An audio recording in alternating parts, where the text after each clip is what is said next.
ಎಲ್ಲರಿಗೂ ನನ್ನ ನಮಸ್ಕಾರ. ನನ್ನ ಹೆಸರು ರಿತ್ವಿ ಆರ್ ಪೂಜಾರಿ. ನಾನು ಡಾನ್ ಬಾಸ್ಕೋ ಶಾಲೆಯ 8ನೇ ತರಗತಿಯ ವಿದ್ಯಾರ್ಥಿನಿ.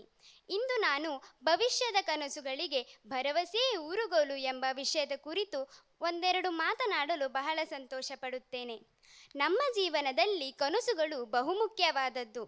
ನಾವು ಭವಿಷ್ಯದಲ್ಲಿ ಏನಾದರೂ ದೊಡ್ಡದು ಸಾಧಿಸಬೇಕು ಎಂಬ ಆಶಯ ಹೊಂದಿರುತ್ತೇವೆ. ಈ ಕನಸುಗಳು ನಮ್ಮ ಜೀವನದ ದಿಕ್ಕನ್ನು ನಿರ್ಧರಿಸುತ್ತದೆ. ನಾನು ವಿಜ್ಞಾನಿ ಆಗಬೇಕು, ಡಾಕ್ಟರ್ ಆಗಬೇಕು, ಶಿಕ್ಷಕಿ ಆಗಬೇಕು, ಹೀಗೆ ಅನೇಕ ಕನಸುಗಳನ್ನು ಕಾಣುತ್ತೇವೆ. ಆದರೆ ಕೇವಲ ಕನಸುಗಳನ್ನು ಕಾಣುವುದರಿಂದ ಏನನ್ನೂ ಸಾಧಿಸಲು ಸಾಧ್ಯವಿಲ್ಲ. ಈ ಕನಸನ್ನು ನನಸಾಗಿಸಲು ಬೇಕಾದ ಅತ್ಯಂತ ದೊಡ್ಡ ಶಕ್ತಿ ಎಂದರೆ ಅದುವೇ ಭರವಸೆ.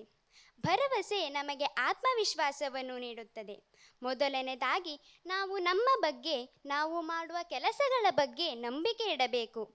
ಆಗ ಮಾತ್ರ ನಾವು ನಮ್ಮ ಆತ್ಮವಿಶ್ವಾಸವನ್ನು ಹೆಚ್ಚಿಸಿಕೊಂಡು ಭರವಸೆಯಿಂದ ಭವಿಷ್ಯದ ಕನಸುಗಳನ್ನು ಸಾಕಾರಗೊಳಿಸಲು ಮುನ್ನುಗ್ಗಬಹುದು.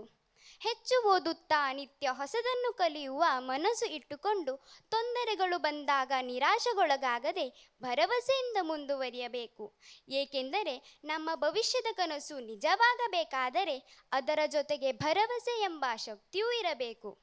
ಭರವಸೆಯು ನಮ್ಮ ಜೀವನದ ಊರುಗೋಲು ಎಂದು ಹೇಳಿದರೆ ತಪ್ಪಾಗಲಾರದು. ಏಕೆಂದರೆ ಅದು ನಮ್ಮನ್ನು ಬಲವಾಗಿ ನಿಲ್ಲಿಸುತ್ತದೆ, ಮುನ್ನಡೆಸುತ್ತದೆ. ಗುರಿ ತಲುಪುವವರೆಗೂ ಅದು ನಮ್ಮನ್ನು ಕೈಬಿಡದು.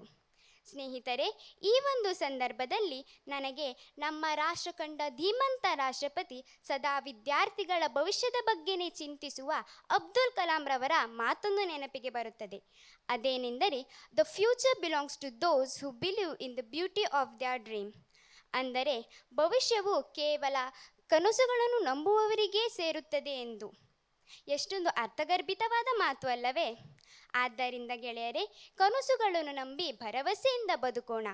ನಮ್ಮ ಭವಿಷ್ಯವನ್ನು ರೂಪಿಸುವ ನಿಟ್ಟಿನಲ್ಲಿ ಪ್ರತಿದಿನ ಪರಿಶ್ರಮ ಪಡುತ್ತಿರುವ ನಮ್ಮ ಪೋಷಕರಿಗೆ ಸಹಾಯವಾಗುವ ರೀತಿಯಲ್ಲಿ ಭರವಸೆಯಿಂದ ಭವಿಷ್ಯದ ಕನಸುಗಳನ್ನು ಸಾಕಾರಗೊಳಿಸೋಣ ಎಂದು ಹೇಳುತ್ತಾ ನನ್ನ ಈ ಮಾತಿಗೆ ವಿರಾಮ ಇಡುತ್ತೇನೆ. ಅವಕಾಶಕ್ಕಾಗಿ ಧನ್ಯವಾದಗಳು. ರತ್ವಿ ಪಿ ಪೂಜಾರಿ ಅಲ್ವಾ? ಸಹಜವಾಗಿ ಮಾತಾಡಿದ್ರಮ್ಮ. ಎಲ್ಲೂ ನಮಗೆ ಕೃತಕ ಅಂತ ಅನ್ನಿಸ್ಲಿಲ್ಲ.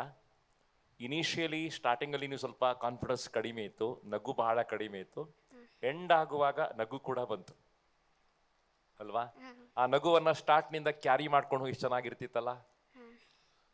ಆತ್ಮವಿಶ್ವಾಸದ ಬಗ್ಗೆ ಮಾತಾಡ್ತಾ ಇದ್ದೀರಿ, ಭರವಸೆ ಬಗ್ಗೆ ಮಾತಾಡ್ತೀರಿ. ಸ್ಟಾರ್ಟಿಂಗಲ್ಲಿ ಇಟ್ ವಾಸ್ ಲೋ, ಯಾಕಂತ ಗೊತ್ತಿಲ್ಲ ನಂಗೆ. ಭಯ ಆಯ್ತಾ ಸ್ವಲ್ಪ?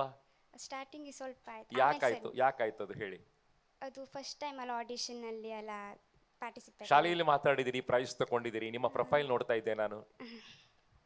ಶಾಲೆಯಲ್ಲಿ ತುಂಬಾ ಪ್ರೈಸ್ ತಗೊಂಡಿದ್ದೀರಿ ಸ್ಕಾಲಾಸ್ಟಿಕ್ ಸ್ಕಿಲ್ಸ್ಗಳಲ್ಲಿ, ಹೌದಲ್ಲ? ನಿಮ್ಮಲ್ಲಿ ಸಹಜವಾಗಿರ್ತಕ್ಕಂಥ ಟ್ಯಾಲೆಂಟ್ ಇದೆ, ಸ್ಪೀಚ್ ಮಾಡುವಂಥದ್ದು. ಭಯ ಬಿಡಬೇಕು. ಕ್ಯಾಮರಾ ಇದೆ, ಯಾರೋ ನೋಡ್ತಾ ಇದ್ದಾರೆ, ನನ್ನ ಡ್ರೆಸ್ ಸರಿ ಇದೆಯಾ ಇಲ್ವಾ, ನನ್ನ ಕೈಗಳು ಸರಿ ಇದೆಯಾ ಇಲ್ವಾ, ನನ್ನ ಡ್ರೆಸ್ ಕೋಡ್ ಸರಿ ಉಂಟಾ ಇಲ್ವಾ, ನಾನು ತಪ್ಪುಗಳನ್ನ ಮಾಡ್ತೇನಾ, ಉಚ್ಚಾರ ತಪ್ಪು ಹೇಳ್ತೇನಾ, ಈ ಭಯಗಳನ್ನ ಬಿಟ್ರೆ ನೀವು ಒಳ್ಳೆ ಸ್ಪೀಕರ್ ಆಗ್ತೀರಿ.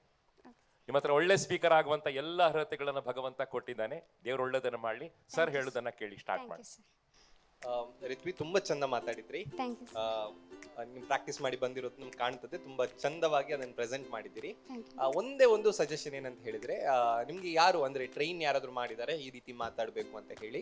ಅಮ್ಮ ಸಹಾಯದಿಂದ. ಏನಂತ ತುಂಬಾ ಕೈ ಮೂವ್ಮೆಂಟ್ ಬೇಡ, ಆಯ್ತಾ? ಅಂದ್ರೆ ನೀವು ಸ್ವಲ್ಪ ಎರಡು ಕೈ ಮೂವ್ಮೆಂಟ್ ಮಾಡಿ ಹೇಳ್ತಿದ್ದೀರಿ, ಅಷ್ಟು ಕೈ ಮೂವ್ಮೆಂಟ್ ಬೇಡ. ಅದನ್ನ ಸ್ವಲ್ಪ ಕಮ್ಮಿ ಮಾಡಿ, ಅವಾಗ ತುಂಬಾ ಚಂದ ಇರ್ತದೆ. ಇಲ್ಲದಿದ್ರೆ ನಾವು ಡೈವರ್ಟ್ ಆಗ್ತೇವಲ್ಲ, ಕೈ ಕಡೆಗೆ ಡೈವರ್ಟ್ ಆಗ್ತೇವೆ. ಸೊ ಜಾಸ್ತಿ ಕೈ ಮೂವ್ಮೆಂಟ್ ಬೇಡ, ಉಳಿದ ತುಂಬಾ ಚಂದ ಇದೆ. ಮತ್ತೆ ಸ್ವಲ್ಪ ಭಯ ಬಿಡಿ, ಸರ್ ಹೇಳಿದಾಗೆ ಅದಿನ್ನು ಹೋಗ್ತಾ ಹೋಗ್ತಾ ಸರಿ ಆಗ್ಬೋದು. All the best. ಹೆಚ್ಚು ಪ್ರಾಕ್ಟೀಸ್ ಮಾಡ್ತಾ ಹೋದ ಭಯ ಕಡಿಮೆ ಆಗ್ತದೆ, ಆಗ್ಬೋದಲ್ಲ? ಪ್ರಾಕ್ಟೀಸ್ ಜಾಸ್ತಿ ಮಾಡಬೇಕು. Use all the opportunities. ಒಳ್ಳೆ ಸ್ಪೀಕರ್ ಆಗುವಂತ ಎಲ್ಲ ಅರ್ಹತೆ ನಿಮ್ಮ ಹತ್ರ ಇದೆ. Congratulation, you are selected for the next round. Congratulation. ನಿಮ್ಗೆ ಸರ್ ಬಹಳ ಅದ್ಭುತವಾದ ಮೆಡಲ್ ಕೊಡ್ತಾರೆ. ಪ್ರೌಡ್ ಫೀಲಿಂಗ್ ಅಲ್ಲಿ ಹೊರಗೆ ಹೋಗಿ.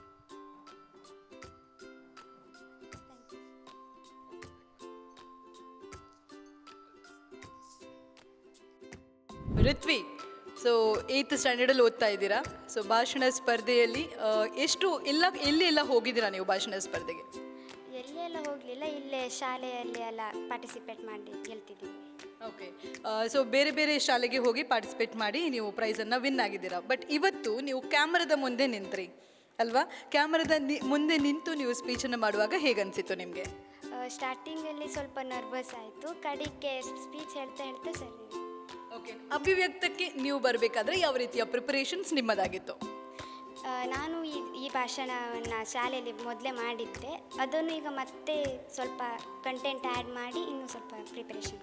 ಓಕೆ, ಸೊ ನಿಮಗೆ ಪ್ರಿಪ್ರೇಷನ್ಸ್ ಮಾಡಬೇಕು ಅಂತ ಹೇಳುವಾಗ ಯಾರು ನಿಮಗೆ ಸಪೋರ್ಟ್ ಮಾಡ್ತಾರೆ, ಯಾರು ನಿಮಗೆ ಹೆಲ್ಪ್ ಮಾಡ್ತಾರೆ ಅಂತ ಹೇಳ್ಬೋದು? ತಾಯಿ. ಅಮ್ಮನೇ ಹೆಲ್ಪ್ ಮಾಡ್ತಾರೆ. ಸೊ ಅಮ್ಮ ಯಾವಾಗಲೂ ಪ್ರಿಪ್ರೇಷನ್ಸ್ ಅಮ್ಮನೇ ಮಾಡಿಕೊಡ್ತಾರಾ? ಹಾಂ ಹೌದು. ಅಮ್ಮನೇ ಮಾಡಿಕೊಡ್ತಾರೆ. ಸೊ ನಿಮ್ಗೆ ಈಸಿ ಆಗ್ತದೆ. ಓಕೆ, ಸೊ ನೆಕ್ಸ್ಟ್ ರೌಂಡ್ಸ್ ಇದೆ. ಸೊ ಬಹಳಷ್ಟು ರೌಂಡ್ಸ್ಗಳಲ್ಲಿ ನಿಮ್ಮನ್ನು ನೋಡುವ ಆಸೆ ನಮಗೆ. ಸೊ ಖಂಡಿತವಾಗಿ ಒಳ್ಳೆಯ ಪ್ರಿಪ್ರೇಷನ್ಸನ್ನು ಮಾಡಿ ಮುಂದಿನ ರೌಂಡ್ಸ್ಗೆ all the best. Thank you ma'am.